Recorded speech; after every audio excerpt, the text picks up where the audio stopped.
ಸರಿ ಅಣ್ಣ. ಆ ನನ್ನ ಮಗ ಅವರು ಬಿಳಿ ಬಿಳಿ ಬಟ್ಟೆ ಹಾಕಿದ್ರು. ಮತ್ತೇನ ಆ ನನ್ನ ಮಗ ಅವ್ರದ್ದು ಕಚ್ಚಡ ಕಂತ್ರಿ ಕಜ್ಜಿ ನಾಯಿ ನನ್ನ ಮಗ ಅಂತ ಹೇಳು. ಆ ಕಚ್ಚಡ ಕಂತ್ರಿ ನಾಯಿ ನನ್ನ ಮಗ ಕಣ್ಣೆಲ್ಲ ಕೆಂಪುಗಿತ್ತು. ಕತ್ತಿಗೆ ಸರ ಹಾಕಿದ್ರು. 2 ಓಲೆ ಇತ್ತು. ಆಮೇಲೆ ಹಣೆಗೆ ಕುಂಕುಮ ಹಚ್ಚಿದ್ರು. ಕೈಯಲ್ಲಿ ಖಡ್ಗ ಇತ್ತು. ನೀಟಾಗಿ ತಲೆ ಬಚ್ಚಿದ್ರು. 2 ಬಿಳಿ ಚಪ್ಪಲಿ ಹಾಕಿದ್ರು. ಇವ್ನು ಹೇಳ್ತಾ ಇರೋದು ನೋಡಿರೆ ನಾಗಂಗೆ ಹೇಳ್ತಾ ಇರಂಗಿದೆಯಲ್ಲ. ಏನಾಗ ಅವ್ನು ನಿನ್ಗೆ ಕಡ್ಲ ಹೇಳ್ತಾ ಇರೋದು? ಅಯ್ಯೋ ನನ್ನ ಮಗನೇ, ಸುಳ್ಳು ಹೊಗಳ್ತೀಯಲ್ಲ. ಅಣ್ಣ ಅವನು ನೋಡಿದ್ದೀನಿ ಹೇಳ್ತಾವನೆ, ಹೇಳಿ ಬಿಡು, ಯಾಕೆ ಹೊಡಿತೀಯ? ಇವನ್ ಮಾತು ನಂಬ್ತೀಯಲ್ಲ, ಸುಳ್ಳು ಬೊಗಳ್ತಾನ ಇವನು. ಸುಳ್ಳು ಬೊಗಳಕ್ಕೆ ಅವನೇನು ಅಂತಾರ ಬುದ್ಧಿವಂತನ? ನೀ ಹೇಳ. ಅಜಯ್ ನಾನಲ್ಲ ಅದು. ಲೇ ಸೋಮ, ನಂತರ ನೀರೊಂದು ಬೇರೆ ಯಾರೋ ಇರಬೇಕು. ಇವ್ನು ಸುಳ್ಳು ಹೇಳ್ತನ್ಕಲ್ಲ, ನಂಬೇಡ. ಹೋಗ್ಲಾ ಅಣ್ಣ, ನಾನು ಹೇಳೋದೆಲ್ಲ ಹೇಳಿದ್ದೀನಿ. ಸುಳ್ಳು ಹೇಳೋಕ್ಕೆ ನಾನೇನು ಬುದ್ಧಿವಂತನ? ಪೆದ್ದ ಅಣ್ಣ, ನಾನು ಪೆದ್ದ. ಆಯ್ತಾಯ್ತು, ನೀನು ಹೋಗ್ಲಾ.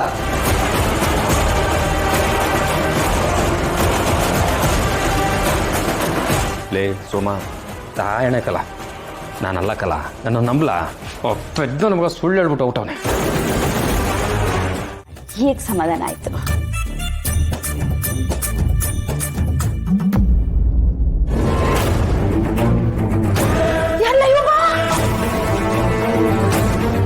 Mummy, this lady called Shanthamma. ಹ್ಞೂ ಅತ್ತೆ, ನೀವ್ ಇಲ್ದೇ ಇರ್ಬೇಕಾರೆ ನಮ್ಮನೇಲೆ ಬಂದು ಉಳ್ಕೊಂಡು ಮನೆ ಎಲ್ಲಾ ಕೆಲಸ ಅವರೇ ಮಾಡ್ತಾ ಇದ್ದಾರೆ. ಅವರು ತುಂಬಾ ಒಳ್ಳೆಯವರು. ಅವ್ರು ನೋಡಿದ್ರೆ ಕೆಲ್ಸದವಳು ಅನ್ನೋ, ಅವ್ರನ್ನೇನು ಸಾಕ್ಷಾತ್ ದೇವ್ರು ಅನ್ನೋ ತರ ಹೇಳ್ತಾ ಇದ್ದೆ. ಏನಮ್ಮ ನಿನ್ನ ಹೆಸರು? ಶಾಂತ. ಹಂಗೆ ಇರು. ಹಾ, ಮನೆ ಜನ ಮಾತಾಡುವಾಗ ನಿಂದೇನೋ? ಹೋಗ್ ಬೈತಾ ಇರ. ಓಯ್, ನಿಂಗೇನ್ ಪೆಸಲ್ಲಾಗಿ ಹೇಳ್ಬೇಕಾ? ಇಲ್ಲಿ ಮನೆಯವ್ರು ಮಾತಾಡುವಾಗ ಇರಬಾರ್ದು ಅಂತ ಗೊತ್ತಾಗಿಲ್ವಾ? ನೀನೇನ್ ಮನೆಯವಳ? ನಡಿಯೋಳಿಕೆ.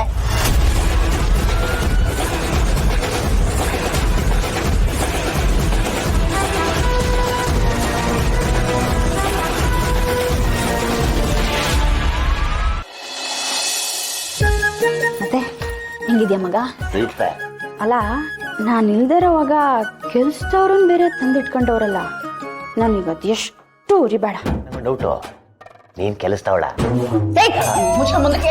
ಸರಿ ಹೇಳ್ತೀನಿ. ದೊಡ್ಡ ಮ್ಯಾಟ್ರ್ ಐತೆ, ಕೇಳಿದ್ರೆ ಗಾಂಡ ಅಂತ ನಡ್ಗೋಯ್ತ್ಯಾ? ಈ ಮೂಟೆ ಅವಳಲ್ಲ, ಏನ್ ಮಾಡೋಳು ಗೊತ್ತಾ ಕಣವ? ಪಾಪ ಪಿಂಕಿ ಬೇಬಿಗೆ ಪರ್ಕೆ ತಗೊಂಡು ನೀಲ್ಗಟ್ಟ ತನಕ ಹೊಡೆದವಳೆ. ಅವಳಿಗೆ ಬರ್ಬಾರ್ದು ಬರ. ಯಾಕ್ಲಾ? ಉರಿ ಕಣವ, ಉರಿ. ಸ್ಟಾಮಕ್ ಬರ್ನಿಂಗ್. ಅವಳ ತರ ಸುಂದರವಾಗಿಲ್ವಲ್ಲ, ಅದಕ್ಕೆ ಭಾರಿ ಮೆರಿತಿದ್ಲು. ನಾನ್ ಬಿಡ್ತೀನ? ಒಂದಿನ ತಲೆ ಕೆಡ್ತು, ಸೀದಾ ಹೋದೆ.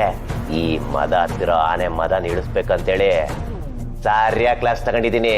ಅವಾಗೊಂದ್ ದಾರಿಗೆ ಬಂದ್ಲು. ಆಮೇಲೆ ಕಣವ ಪಾಪ ಬಂದ್ಬಿಟ್ಟು, ಪ್ಲೀಸ್ ಕಣು, ಒಂದೇ ದಿನದ ಮಟ್ಟಿಗೆ ನನ್ನ ಪ್ರೀತಿಯಿಂದ ನೋಡ್ಕೋತೀಯ, ನನ್ ಗಂಡನಾಗಿರ್ತೀಯ ಅಂತ ಬೇಡ್ಕೊಂಡ್ಲು. ಪಿಂಕಿ ಜೊತೆ ಮದುವೆ ಮಾಡಿಸ್ತೀನಿ ಅಂತಾನು ಹೇಳಿದ್ಲು. ಅದಕ್ಕೆ ಡೌ ಡ್ರಾಮಾ ಎಲ್ಲ. ಅಲ್ಲ, ಅವಳು ಮದ್ವೆ ಆಗಿ ಬಂದಾಗ್ಲಿಂದ ಒಂದು ತುತ್ತು ಅನ್ನ ಕೊಡ್ದಂಗ್ ನೋಡ್ಕೊಂಡಿದೀನಿ. ಆದ್ರೂ ಇಷ್ಟು ಚರ್ಬಿ ಇಟ್ಕೊಂಡ್ ಮೆರಿತಾಳಲ್ಲ. ಇವಳಿಗೆ ನಾನೇ ಕರೆಕ್ಟು ಕಲ. ಈಗ ನಾನು ಬಂದಿದ್ದೀನಲ್ಲ, ನಾನಿದ್ರೆ ಒಳಗೆ ಬಾಲ ಮುದ್ರಕೊಂಡು ಓಡಾಡ್ತಿರ್ತಾಳೆ. ಈಗ ನೋಡವಳನ್ನ ಯಾವ ಗತಿಗೆ ತಂದು ನಿಲ್ಲಿಸ್ತೀನಿ ಅಂತ.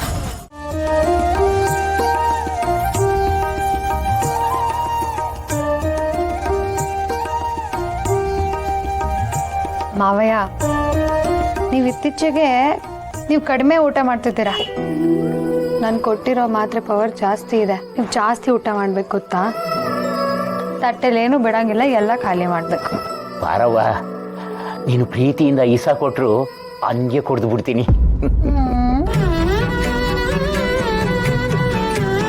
ನನ್ನ ಪ್ರೀತಿಯಿಂದ ಕೊಡೋ ವಿಷಯನೂ ಅಮೃತ ಆಗ್ಬಿಡುತ್ತೆ ಬಿಡಿ ಮಾವಯ್ಯ. ಅಲ್ವಾ ಮಾವ? ಒಬ್ರು ನನ್ನ ಬಗ್ಗೆ ಮಾತಾಡ್ದನ್ನೇ ಸಹಿಸಲ್ಲ. ನಿನ್ ಸ್ವಂತ ತಾಯಿ ಬಗ್ಗೆ ನೀನೇ ಮಾತಾಡ್ತಿರುವಾಗ ಆ ಹಿರಿ ಜೀವ ಹೆಂಗ್ ಸಹಿಸ್ಕೊಂಡಿರುತ್ತೆ?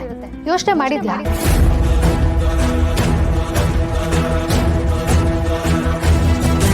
ಅಯ್ಯೋ ಮಾವ, ಊಟ ಮಾಡು ಮಾವ. ಮಾವ ಮಾವ, ಊಟ ಮಾಡು ಮಾವ. ನಂಗೆ ಹಸುವಿಲ್ಲ ಪಾರು, ನಂಗೆ ಬೇಡ.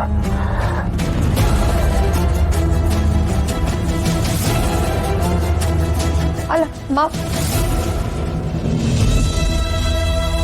ನಾನೊಂದು ಮಾತು ಹೇಳ್ತೀನಿ, ತಪ್ಪು ತಿಳ್ಕೊಬೇಡಿ. ತಾಯಿ ಅನ್ನೋದು ಈ ಮನೇಲಿ ಮುಗ್ದೋಗಿರೋ ವಿಷಯ. ಅದಕ್ಕೆ ಅದನ್ನ ಮತ್ತೆ ಕಿತ್ಕಿ ಏನು ಉಪಯೋಗ? ಅಲ್ಲ, ನಾವೇನಾದ್ರೂ ಕೇಳಿದೀವ ನಿಮ್ಮ ಹತ್ರ ಅಮ್ಮ ಬೇಕು ಅಂತ? ಅದಕ್ಕೆ ನಾವಮ್ಮ ಬೇಕು ಅಂತನೂ ಕೇಳಲ್ಲ, ನಮ್ಗಮ್ಮ ಬೇಕಾಗೂ ಇಲ್ಲ. ಮತ್ತೆ ಮತ್ತೆ ಈ ವಿಷಯನ ಅಣ್ಣನ ಎದುರುಗಡೆ ಪ್ರಸ್ತಾಪ ಮಾಡಿ ಅವನಿಗೆ ಬೇಜಾರು ಮಾಡೋದು ಬೇಡ ಅನ್ಸುತ್ತೆ. ಅದಕ್ಕೆ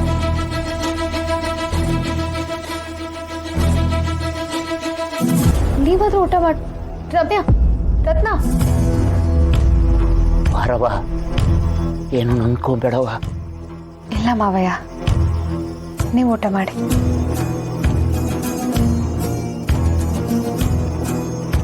ನಾನು ಈ ಕ್ಷಣಕ್ಕೆ ಅಣ್ಣ ತಂಗಿರಿಗೆ ಕೆಟ್ಟವಳಾಗಿ ಕಾಣ್ಬೋದು, ಆದರೆ ಅತ್ತೆ ಬಗ್ಗೆ ನಿಮಗೆ ಸತ್ಯ ಗೊತ್ತಾದ್ಮೇಲೆ ನೀವುಗಳೇ ಸಂತೋಷ ಪಡೋರು. ನಿಮ್ಮ ದೃಷ್ಟಿನಲ್ಲಿ ನಾನು ಕೆಟ್ಟವಳಾದ್ರೂ ಪರವಾಗಿಲ್ಲ, ತಾಯಿ ಮಕ್ಕಳನ್ನ ಒಂದು ಮಾಡಲೇಬೇಕು. ಅದಕ್ಕೂ ಮೊದಲು ನಮ್ಮ ಹೆಣ್ಮಕ್ಳನ್ನ ಅವ್ರ ತಾಯಿ ಹತ್ರ ಕರ್ಕೊಂಡು ಹೋಗಿ ಸಂಬಂಧಕ್ಕೂ ಮುಂಚೆ ಸ್ನೇಹನ ಬೆಳೆಸ್ತೀನಿ.